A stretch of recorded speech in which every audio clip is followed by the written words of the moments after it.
Assalamualaikum warahmatullahi wabarakatuh. Di sini kami akan menjelaskan tentang relasi agama dan negara dalam konteks Indonesia. Saya Namira Faradila dan teman saya Indana Luziatul Fitri akan menjelaskannya sebagai berikut.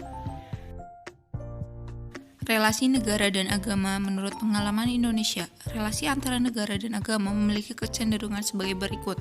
Yang pertama, negara berdasar pada agama. Pada negara ini terjadi bersatunya pemegang otoritas negara dan agama negara dan pemegang otoritas negara dijalankan berdasarkan agama tertentu.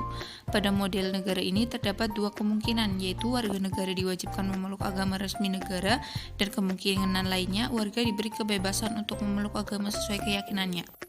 Yang kedua, agama sebagai spirit bernegara. Pada model ini, negara tidak secara formal menganut agama tertentu, namun nilai-nilai agama menjadi spirit penyelenggaraan dan penyelenggaraan negara.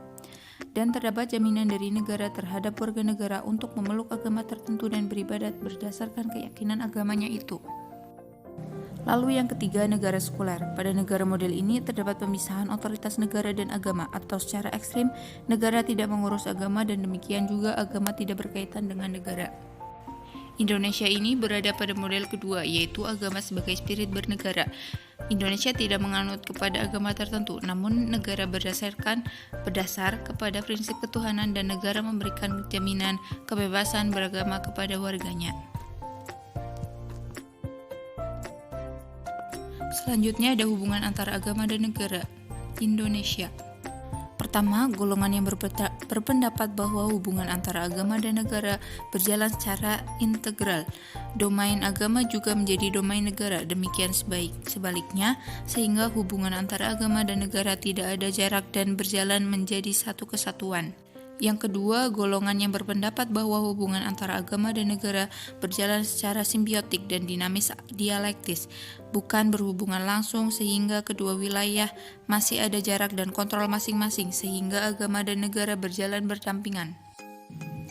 Yang ketiga, golongan yang berpendapat bahwa agama dan negara merupakan dua domain yang berbeda dan tidak ada hubungan sama sekali. Golongan ini memisahkan hubungan antara agama dan politik atau negara. Oleh sebab itu, golongan ini menolak pendasaran negara dan pada agama atau formasi agama ke dalam sistem hukum negara.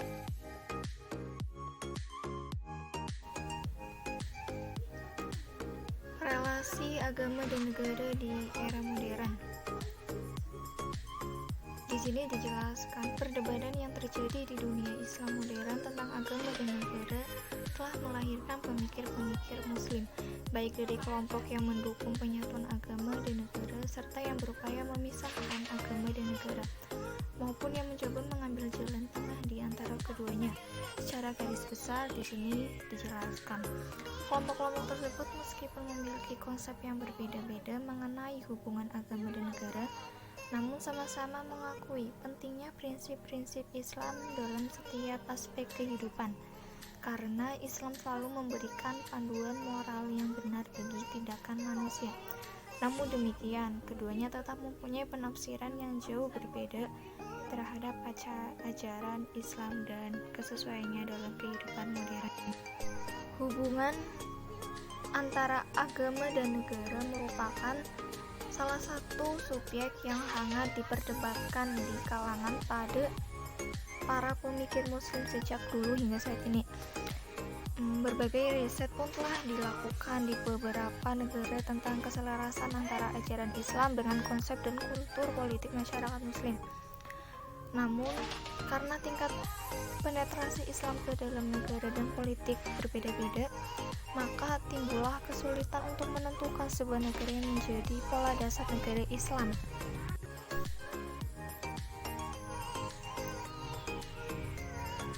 Pemikiran relasi agama dan negara di era modern dibagi menjadi dua kelompok, yaitu yang pertama, kelompok pertama beranggapan bahwa Islam harus menjadi dasar negara syariah, harus menjadi konstitusi negara dan kedaulatan ada di tangan Tuhan.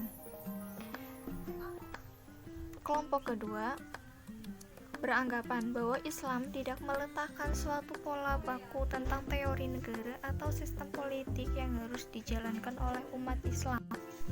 Maksud dari kelompok pertama yaitu pendukung gagasan penyatuan agama dan negara, sedang kelompok kedua merupakan pendukung gagasan pemisahan agama dan negara. Bagi kelompok pertama, sistem politik modern atau dapat dipahami oleh kelompok 2 diletakkan pada posisi yang berlawanan dengan ajaran Islam. Di sini disebutkan salah satu pemikir utama yang mendukung ide penyatuan agama dan negara adalah Abu al-A'la al-Maududi, seorang pendiri Jamaah Islamiyah. Dia dianggap oleh Charles Adam sebagai seorang yang paling efektif dalam menciptakan sentimen bagi berdirinya negara Islam setelah pemisahan negara India dan berdirinya negara Pakistan.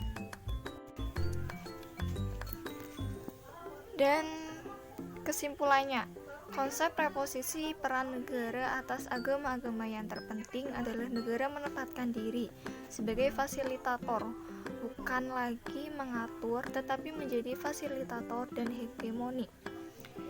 Hegemoni ini bisa dijelaskan yaitu bentuk